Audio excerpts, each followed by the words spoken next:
I was lucky enough to get a great job after I graduated. I make pretty good money and my job is challenging but fun.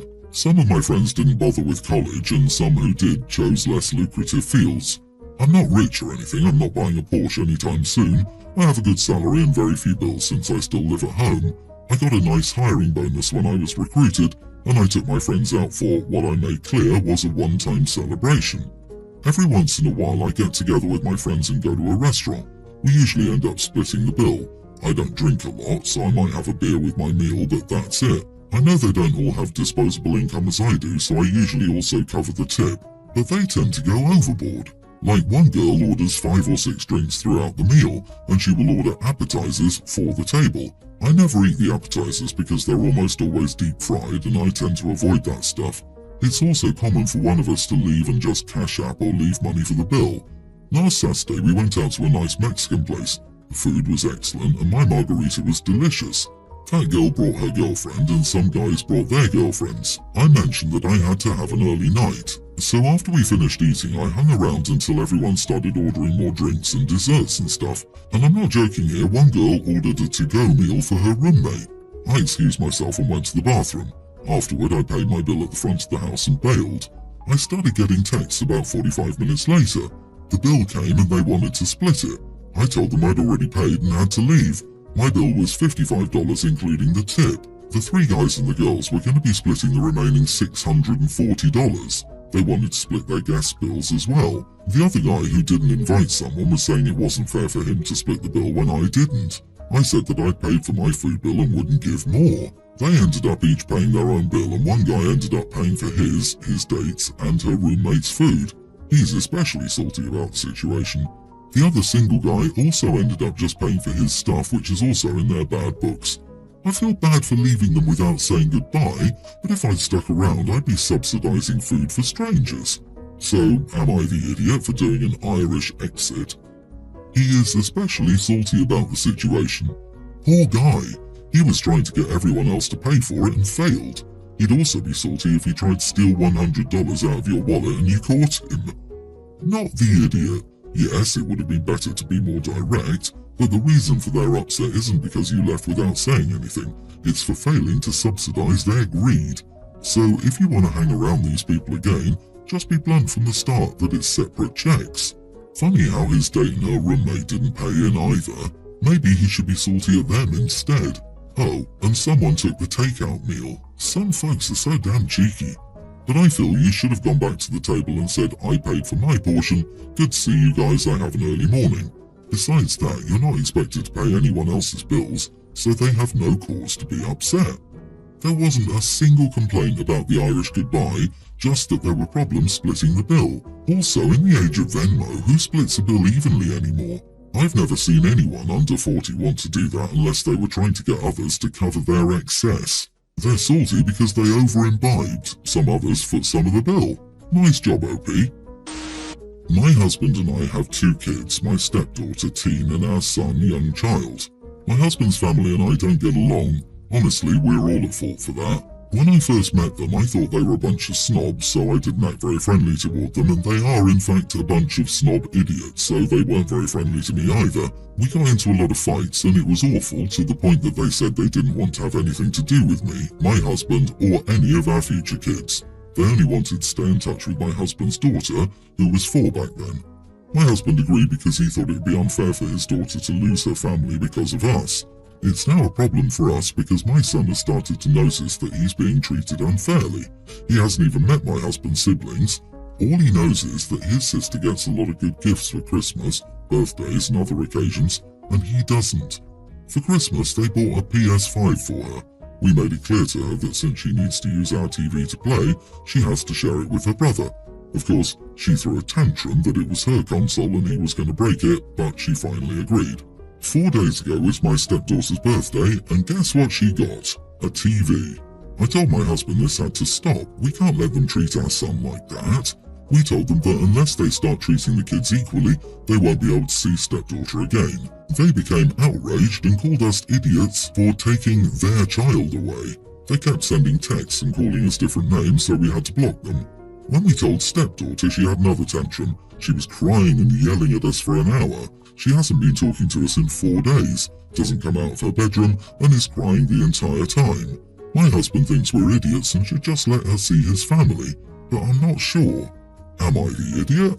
Edit. I've raised my stepdaughter her whole life, so yes, I'm her mom and that's what she calls me. I didn't stop my in-laws from having a relationship with my son, it was their choice. We tried to invite them to meet our son, but they refused. My husband has even been trying to fix things with them. He loves his family and is hurting a lot by not seeing them, but they don't want to fix things. You are the idiot. It was you who didn't want anything to do with your in-laws. It was you who didn't want your biological child to have any type of relationship with your in-laws. You do not get to make that choice with your stepdaughter now that you see your biological child being left out because of your actions. Your in-laws are acting accordingly. You messed up and now want the benefit of all the goodies. Totally agree. All this our TV talk makes me think stepdaughter gets a very clear visual of how it is her versus them. That child is counting down to the day she can dump her stepmother and go. Match her gifts with your own money for your son. He's not owed anything and neither are you, OP. How do you want to cut off his family but expect presents for your children from them? They are practically strangers, so of course they favour the child they actually know. So you brought this about and now you want to complain about it? You didn't think of this before you broke your relationship with them. They clearly stated this would be a consequence. So now that your son is being affected, you want to upend her life? Stop making your children pay because you're unfriendly and hold grudges. It's not their grudge to bear. Geez, not the idiot. Everyone here is going way too hard. This is way more than just a PS5. This is one kid living in the lap of luxury and the other barely getting by. I bet half of y'all would be the first people talking about the evils of capitalism, and yet here we are blaming a kid because he's upset someone in his life basically flaunts money in front of them, which is absolutely tasteless. Your in-laws are idiots because clearly they're bribing this child. As adults, they're aware of the situation they're creating, especially with that weird their child comment. They're breeding resentment between siblings, and that's awful. My female teen family likes to have a movie night. We basically do that on Fridays when my parents don't have work and my sister, 19, doesn't have too much work for college. It usually happens once a month. Mom insists on doing it or just having us all play a game so we can bond and have a good time, and it's really fun so no one complains about it. Anyways, I recently noticed that my sister, 19, starts crying every time we watch a movie, like, not sad movies or anything like that. Any movie for younger kids that we usually put on for my other sister, tween, can make her tearful. It's usually random movies about friendship, simple ideas like that, or just Disney movies or Studio Ghibli ones. She doesn't cry at all at anything else. I have no idea why. It's also during random parts of the movie that it makes no sense to cry about, like someone flying, hugging someone, or sitting in a garden or something. No one else really notices because it's usually dark and we don't really talk during movies. Plus, my sister is usually very unemotional. This is so unexpected that even if I told anyone they wouldn't believe me till they saw it. She also makes no sound anyways. It also only happens that my sister is seated next to me during the movies, and my parents and other sister are further away so they wouldn't notice at all. I notice because I usually have to check my phone so her face is a bit clearer for me. This week my mom suggested another movie like that for us to watch next week, and since this time she agreed we'd be doing it with my friend coming over, I thought it would ruin the mood for the night if she saw my sister like that, and it was just not something I wanted to deal with. My friend is also nosy and knows my sister very well, and I want us to have fun without my sister in the picture. So here is where I might be the idiot. I told my mom I was okay doing it as long as my sister wasn't there, and if she was there, she must stop crying over nothing and control her emotions for the night. My mom didn't see where I was coming from, and told me if that was the case, they could do it without me. I don't really want that, so I told her that my sister is too old for this anyways, and we could just not invite her from now on. She looked upset and told me to go to my room. Am I the idiot? You are the idiot, this is so mean. Why do you care if she cries? Why does crying bother you? Is it loud? You say that no one notices, so it seems like silent crying. Think about why emotional expression bothers you so much. I tear up at many movies, and what makes some people cry doesn't make others cry. You're trying to get your sister kicked out of family movie night because crying isn't cool. My lord, OP, you need a reality check. Yeah, so you saw your sister cry repeatedly, a behaviour very unusual to her, and instead of reaching out and offering your support and asking what's up, you want to exclude her so you won't be embarrassed? Jeez, seriously. So your sister is a new college student away from home, who never was emotional and is now crying at children's movies in which characters typically have to overcome a tragedy or problem and involve personal growth. You really cannot imagine why that might evoke an emotional response. Your sister is tearing up in the dark and you can't even spend time watching a movie without checking your phone, therefore lighting up her face. Your mother has the right idea. Maybe you can sit in your room for a couple of hours and think.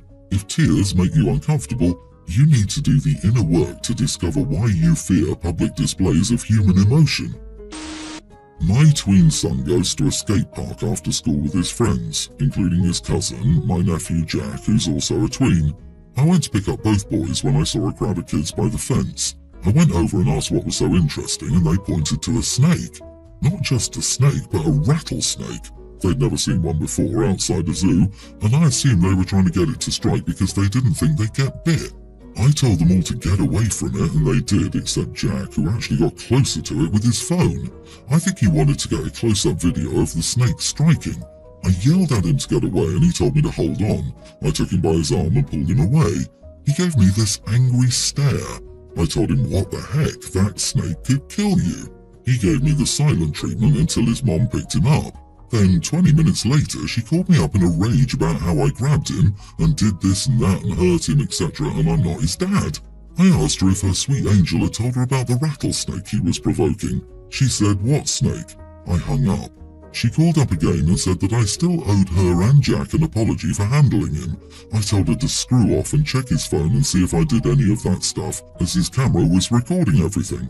An hour later, my brother called me up and said what Jack did was stupid and he was happy I was there, but I still owed his wife an apology for telling her to screw off. I said I'm not apologising for anything, at least until she apologises to me for coming at me sideways twice. To be honest, I don't even care because I don't like her anyways. He apologised and I said not acceptable. She needs to apologise.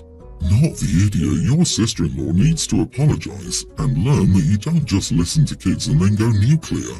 You ask questions. She would have gone nuclear if she'd asked questions like a normal human. She has issues, and she is teaching her son that he is a precious being that no one can discipline. I mean, seriously, it was a damn rattlesnake, and you were yelled at for manhandling him? She owes you a big apology and needs to take some anger management and parenting classes. She is teaching her kid that he can lie and she will go full nuclear, rather than teaching a kid about the boy who cried wolf. Seriously, like if a kid says, "Uncle grabbed my arm and he yanked me around," wouldn't the obvious next question be, what was the context, who was around, what was happening? You're completely in the right here, OP. Your brother demanded you apologise for dismissing a false accusation, so you're definitely not the idiot for insisting she apologises for false accusations. So he wants to avoid drama in the family. He should have handled the entire convo with you from the beginning. She comes in hot. She can be embarrassed. I, 20 female, am a college student living with 4 roommates in a shared off-campus house. One of my 4 roommates is not a roommate on our lease, but one of my other roommates' boyfriends. I'm not happy about this, but it is what it is. We'll call the boyfriend roommate Kevin, 21. I had a paper due at 11:59 one night last week. I was really late getting started, so to say I was on a time crunch would be an understatement. Around a little after 7, Kevin came into my room and asked me if I could drive him to his work, which is about 20 or 25 minutes away, because he left his laptop there and he had a quiz that he needed to take that was due that night. I apologised and told him I couldn't do it because I had a deadline. He proceeded to ask me if he could just use my car and I said no. When he asked why, I told him because the car belonged to my parents and they didn't want anyone else driving it but me.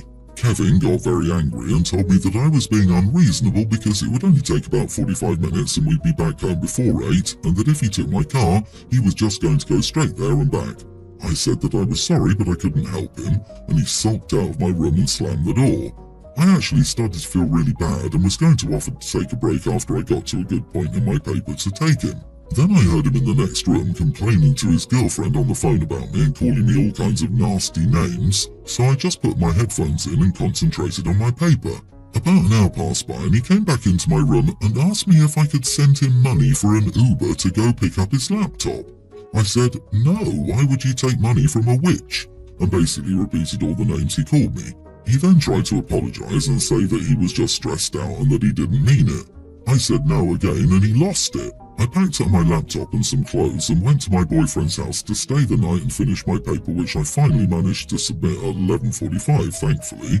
When I came back the next day, my roommate, who is Kevin's girlfriend, yelled at me for making Kevin miss an assignment when he gave me 3 options to help him. We ended up fighting and things have been tense in the house ever since. One of our other roommates thinks I didn't do anything wrong, but the other roommate thinks I should have just helped Kevin to keep the peace in the house. I feel like an idiot for making things in the house tense and making Kevin's grade in that class lower. It would have been less effort to take him than it is to deal with all the fighting and awkwardness. Not the idiot in the slightest. Your roommate's boyfriend shouldn't be living there unless he's paying rent. Second, you have no obligation to drive him anywhere, and being as you don't really know him, I don't know why he would expect you to let him drive your parents' car. And lastly, this is a grown man. Bro doesn't have his own car or money for an Uber. What a loser. Right? Why would it ever be on OP to give him money for an Uber? I could probably go out right now and find 20 people who will not lend me their car for 45 minutes, and guess how many of them would give me money for an Uber as a result? The boy is sheltered, and apparently he needs to have the sense to remember his computer at work too. You had 3 chances to help him. What the heck is that? Some test? Why couldn't his girlfriend or parents send him money for an Uber? Are you supposed to be the ATM? Seriously, these people are messed up. You should have a house meeting and make it clear you are not responsible for Kevin. You should also be clear that you will never tolerate verbal abuse, and if Kevin wants to continue staying in the house, he must apologise. If he refuses, bring up the issue that he's not on the lease, and if it continues to cause problems, you will inform the landlord. Don't let him make this behaviour acceptable. Don't try to be nice to keep the peace.